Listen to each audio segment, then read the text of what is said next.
తూర్పుగోదావరి జిల్లా రాజమండ్రిలో భారీ అగ్ని ప్రమాదం జరిగింది. నగరంలోని రిలయన్స్ సంస్థకు చెందిన ఫ్యాషన్ ఫ్యాక్టరీ భవనంలో ఒక్కసారిగా మంటలు చెలరేగాయి. క్షణాల్లోనే మంటలు భవనం మొత్తం వ్యాపించాయి. భారీగా అగ్నికీలలు ఎగసిపడుతుండటంతో స్థానికులు తీవ్ర భయాందోళనకు గురయ్యారు. ఆ ప్రాంతమంతా దట్టమైన పొగతో నిండిపోయింది. షార్ట్ సర్క్యూట్ కారణంగానే ఈ ప్రమాదం జరిగినట్లు తెలుస్తోంది. ఈ ఫ్యాషన్ ఫ్యాక్టరీలో ఉన్న వస్త్రాలు, ఇతర సామాగ్రి పూర్తిగా అగ్నికి ఆపుతాయి. సమాచారం అందుకున్న వెంటనే అగ్నిమాపక సిబ్బంది హుటాహుటిన ఘటనా స్థలానికి చేరుకున్నారు. పలు ఫైర్ ఇంజిన్లతో మంటను అదుపులోకి తీసుకొచ్చేందుకు తీవ్రంగా శ్రమిస్తున్నారు. ఈ ప్రమాదం వల్ల భారీ ఆస్తి నష్టం జరిగి ఉంటుందని అధికారులు అంచనా వేస్తున్నారు. ఇక పూర్తి వివరాలు ఇంకా తెలియాల్సి ఉంది.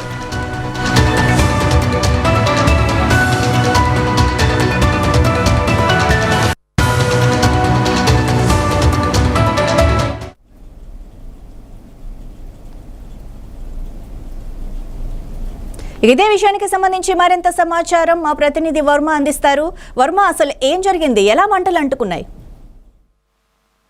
మాధవి, రాజమండ్రిలో ఈ రోజు ఉదయం భారీ అగ్ని ప్రమాదం చోటు చేసుకుంది. ముఖ్యంగా లావా చెరువుకి సమీపంలోని ఎస్పీ వెంచర్ పక్కన ఉన్నటువంటి రిలయన్స్ సంస్థకు చెందిన ఫ్యాషన్ ఫ్యాక్టరీ లో నిర్వహించినటువంటి భారీ మొత్తంలో కాటన్ కు ఏదైతే ఒకసారిగా మంటలు అంటుకోవడంతో పూర్తిగా అగ్నికీలన్నీ కూడా శరవేగంగా వ్యాప్తి చెందడం, చెల్లారి నుంచి దట్టమైన పొగలు ఎగసిపడడంతో స్థానికులు కూడా చాలా భయాందోళనకు గురయ్యారు. స్థానికులు సమాచారం మేరకు ఈ ఏదైతే ప్రమాదం అంతా కూడా వెంటనే అగ్నిమాపక సిబ్బంది సమాచారం చేరవేయడం, వెంటనే వాళ్ళు రావడం, ఫైర్ ఇంజిన్లతో అదుపు చేసే ప్రయత్నం చేసినా సరే పూర్తిగా కూడా అక్కడ ఆస్తి నష్టం భారీగానే సంభవించింది. షార్ట్ సర్క్యూట్ కారణంగా ప్రమాదం జరిగి ఉండొచ్చని ప్రస్తుతం భావిస్తున్న తరుణంలో అగ్నిమాపక సిబ్బంది ఒటావుట్ను వచ్చినప్పటికీ చెల్లారు మొత్తంలో ఏదైతే స్థలానికి 4 ఫైర్ ఇంజిన్లు సహాయంతో మంటలను అదుపు చేయడం అయితే జరిగింది. అయితే ఫ్యాక్టరీ పరిసరాల ప్రాంతాల్లో భద్రతా చర్యలు కాబట్టి ప్రజలను అక్కడి నుంచి దూరంగా తొలిచి పంపించారు. అలాగే 1-2 ఫ్లోర్లో ఉన్నటువంటి పనివారిని కూడా పూర్తిగా అక్కడి నుంచి తరలింపు చేయడం అయితే జరిగింది. అయితే ఈ ఘటనలో సంభవించలేదు కానీ ప్రాథమికంగా చెల్లార్లో ఏదైతే నిల్వించినటువంటి కాటన్ అలాగే ఇతర వస్తువులు, దుస్తులకు సంబంధించి రా మెటీరియల్ అంతా కూడా అగ్నికి ఆవుతాయి, భారీ నష్టం జరిగినట్లయితే యజమాని అయితే చెప్తున్న పరిస్థితి అయితే ఉంది. అయితే రాజమండ్రిలో గడిచిన వారంలోనే మెయిన్ రోడ్డు కోటగుమ్మం సెంటర్ లో ఇటువంటి వస్త్ర దుకాణంలోనే భారీ అగ్ని ప్రమాదం జరిగింది. అక్కడ కూడా 1 కోటి రూపాయల ఆస్తి నష్టం జరిగింది.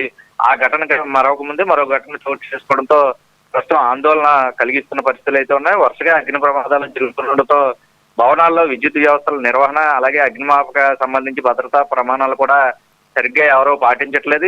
వీళ్ళపై పర్యవేక్షణ అన్నది కొరవడింది. ప్రత్యేక దృష్టి సారించాలి అధికారులు అంటూ కూడా స్థానికులు ఈ వరుస అగ్ని ప్రమాదాలతో ఆందోళన చెందుతున్న పరిస్థితులు అయితే ఉన్నాయి. అయితే ప్రస్తుతం ఈ రిలయన్స్ సంస్థకు చెందినటువంటి ఫ్యాషన్ ఫ్యాక్టరీలో రా మెటీరియల్ అంతా ఉంటది. చెల్లార్లో ముఖ్యంగా కాటన్ వస్త్రాలకు సంబంధించి కాటన్ తో పాటు తయారు చేసినటువంటి తానుల రూపంలో అలాగే మొక్కల రూపంలో కట్ చేసినటువంటి పీసెస్ గా ఈ వస్త్రాలన్నీ ఉంటే వాటిని స్టిచ్చింగ్ చేసి అప్పటికప్పుడు రెడీ చేసి ఇచ్చేటటువంటి వస్త్ర దుకాణంగా దీన్ని ఫ్యాషన్ ఫ్యాక్టరీగా పిలుస్తారు. దీనిలో ఎక్కువ మొత్తంలో ప్రస్తుతం ఉన్న నేపథ్యంలో పూర్తి స్థాయిలో అగ్ని ప్రమాదం భారీ ఆందోళన అయితే కలిగిస్తుంది. ప్రస్తుతం మంటలను అయితే అదుపు చేశారు. పూర్తిగా కూడా 2 కోట్ల పైబడి అయితే ఆస్తి నష్టం ఉండొచ్చు అని ప్రాథమికంగా ఇస్తారు. పూర్తి కారణాలు షార్ట్ సర్క్యూట్ అని ప్రాథమికంగా అంచనా వేసినా సరే ఇటువంటి ఘటనలు పునరావృతం కాకుండా ఉండాలి. ఒకవైపు వేసవకాలం ఎండలు మండిపోతున్న తరుణంలో ఇటువంటి అగ్ని ప్రమాదాలు కూడా తీవ్ర భయాందోళన గురి చేస్తున్నాయంటూ కూడా స్థానికులు వాపోతున్న పరిస్థితి అయితే ఉంది. అయితే ఇప్పటికైనా అధికారులు మేల్కొని అటు విద్యుత్ శాఖ ఇటు ఫైర్ సిబ్బంది నాణ్యతా ప్రమాణాలు పాటించేలా చర్యలు తీసుకోవాలని స్థానికులు డిమాండ్ చేస్తున్నారు. Madhavi, thank you Varma.